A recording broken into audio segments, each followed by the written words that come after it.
Radhe Radhe friends, Nirjala Ekadashi की बहुत बहुत शुभकामनाएं आप सभी को।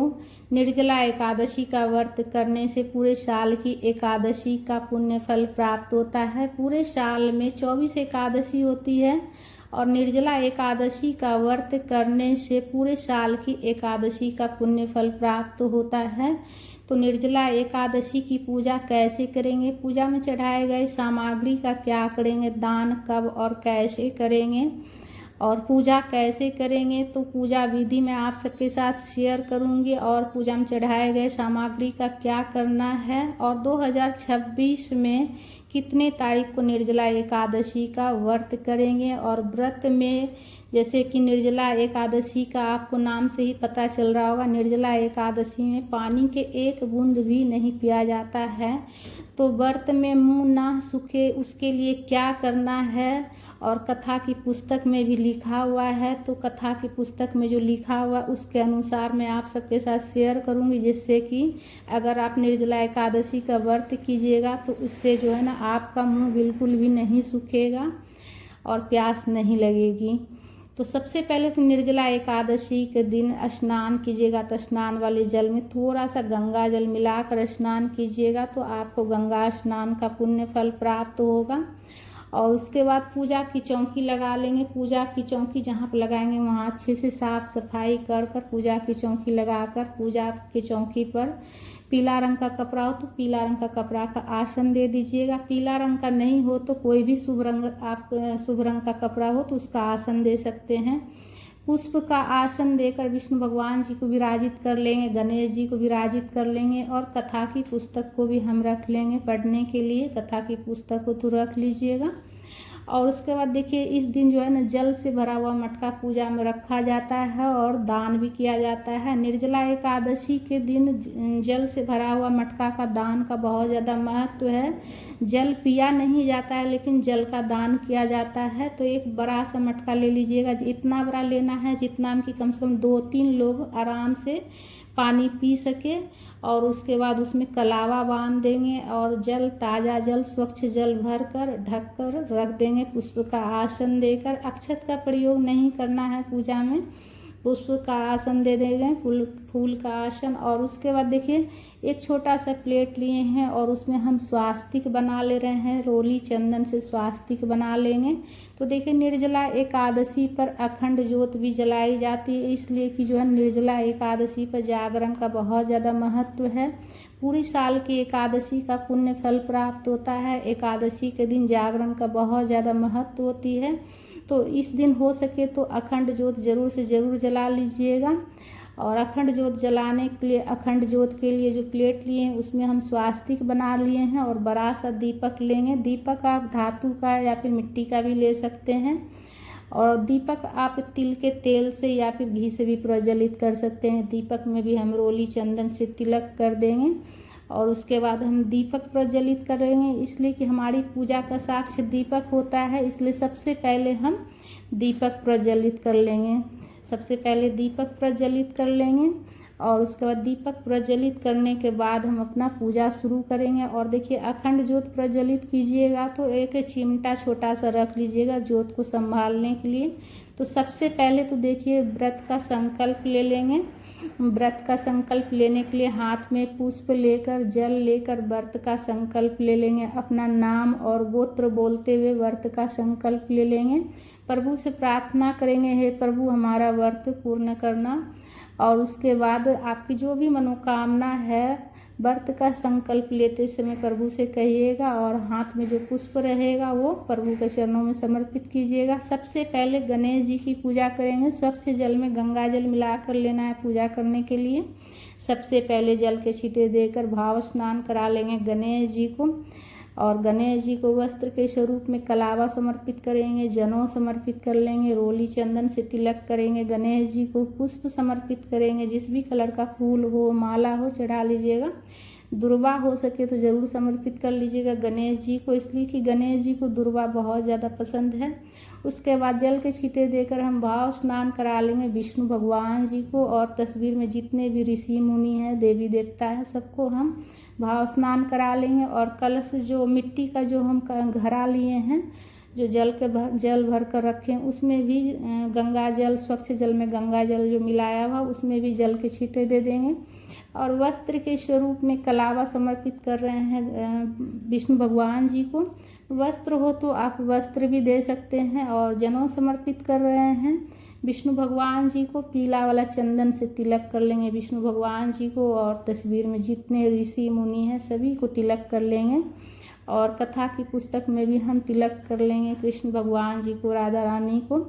और देखिए तुलसी की माला हो तो तुलसी की माला समर्पित कीजिएगा विष्णु भगवान जी को। नहीं हो तो एक दिन पहले ही तुलसी पत्ता तोड़कर और तुलसी पत्ता का भी माला गूंथ कर आप चढ़ा सकते हैं। या फिर तुलसी पत्ता एक दिन पहले ही तोड़ कर रख लीजिएगा। एकादशी के दिन तुलसी पत्ता नहीं तोड़ी जाती है, तो एक दिन पहले ही तोड़ कर रख लीजिएगा। उसके बाद जो भी फूल हो, माला हो, चढ़ा लेंगे हम और विष्णु भगवान जी को समर्पित करेंगे। और जो अखंड ज्योत जलाएं उसमें भी हम पुष्प समर्पित करेंगे। कथा की पुस्तक है उसमें भी पुष्प समर्पित कर लेंगे। और देखिए इस दिन विशेष रूप से तिल चढ़ाई जाती है। तिल आप सफ़ेद भी चढ़ा सकते हैं या फिर आप काला वाला भी चढ़ा सकते हैं, लेकिन अक्षत का प्रयोग आपको नहीं करना है पूजा में। अक्षत जो है ना पूजा में नहीं चढ़ाई जाती। एकादशी की पूजा में चावल नहीं चढ़ाई जाती है। और देखिए ये हल्दी है, हल्दी घोला हुआ हल्दी है, पानी डालकर थोड़ा सा गीला कर लिए हैं, कलश में थोड़ा सा लगा लेंगे। और हल्दी विष्णु भगवान जी को बहुत ज़्यादा पसंद है, तो हल्दी ज़रूर से ज़रूर लगा लीजिएगा कलश में, ठीक है। और देखिए फीका जल नहीं चढ़ाया जाता है, तो कलश में जो मिट्टी का जो कलश लिए हैं, घड़ा लिए हैं दान करने के लिए, उसमें थोड़ा सा, ज़्यादा नहीं, थोड़ा सा 2-4 दाना, 1 चुटकी चीनी डाल दीजिएगा। इसलिए कि ज़्यादा डालने से मटका ख़राब हो जाता है, तो इसीलिए से मटका में थोड़ा सा चीनी डाल दीजिएगा। फीका जल दान नहीं किया जाता है। और चीनी, बाकी चीनी जो है वो दान करने के लिए रख लीजिएगा। जितना आपका मन हो चीनी दान करने का, 100 ग्राम भी चीनी ले सकते हैं। और इस दिन पंखा का दान किया जाता है, वस्त्र का दान किया जाता है।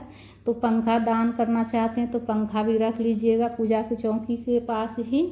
चौकी के पास जगह ना हो तो नीचे आसपास में ही आप रख सकते हैं। और वस्त्र दान करने के लिए देखिए आप धोती, गमछा या फिर 1.25 मीटर कपड़ा भी लेकर दान कर सकते हैं। और विष्णु भगवान जी को पीला रंग बहुत ज़्यादा पसंद है, तो जैसे पीला रंग से ही मिलता जुलता हुआ कलर भी आप ले सकते हैं तो दान करने के लिए। और निर्जला एकादशी पर दान पुण्य करने से पूरे एकादशी पर जो दान करने का जो फल होता है वो प्राप्त होता है। और फल फ्रूट में जो भी दान करना चाहते हैं, खरबूजा, तरबूज, जो भी दान करना चाहते हैं तो वो आप जो है ना मटका के ऊपर रख दीजिएगा। अगर मटका के ऊपर जैसे कि रखने में जैसे थोड़ा सा दिक्कत हो तो मटका के पास में भी रख सकते हैं दान करने के लिए। विष्णु भगवान जी को भोग समर्पित करेंगे। गणेश जी को भी भोग समर्पित कर दिए हैं। गणेश जी को भोग में तुलसी पत्ता नहीं देंगे, बतासा का भोग मैं लगाई हूँ मीठा में, और फल का भोग लगाए हैं। विष्णु भगवान जी के भोग में तुलसी पत्ता देंगे, जल का भी भोग लगा लेंगे। विष्णु भगवान जी को तुलसी पत्ता जरूर से ज़रूर दीजिएगा भोग में।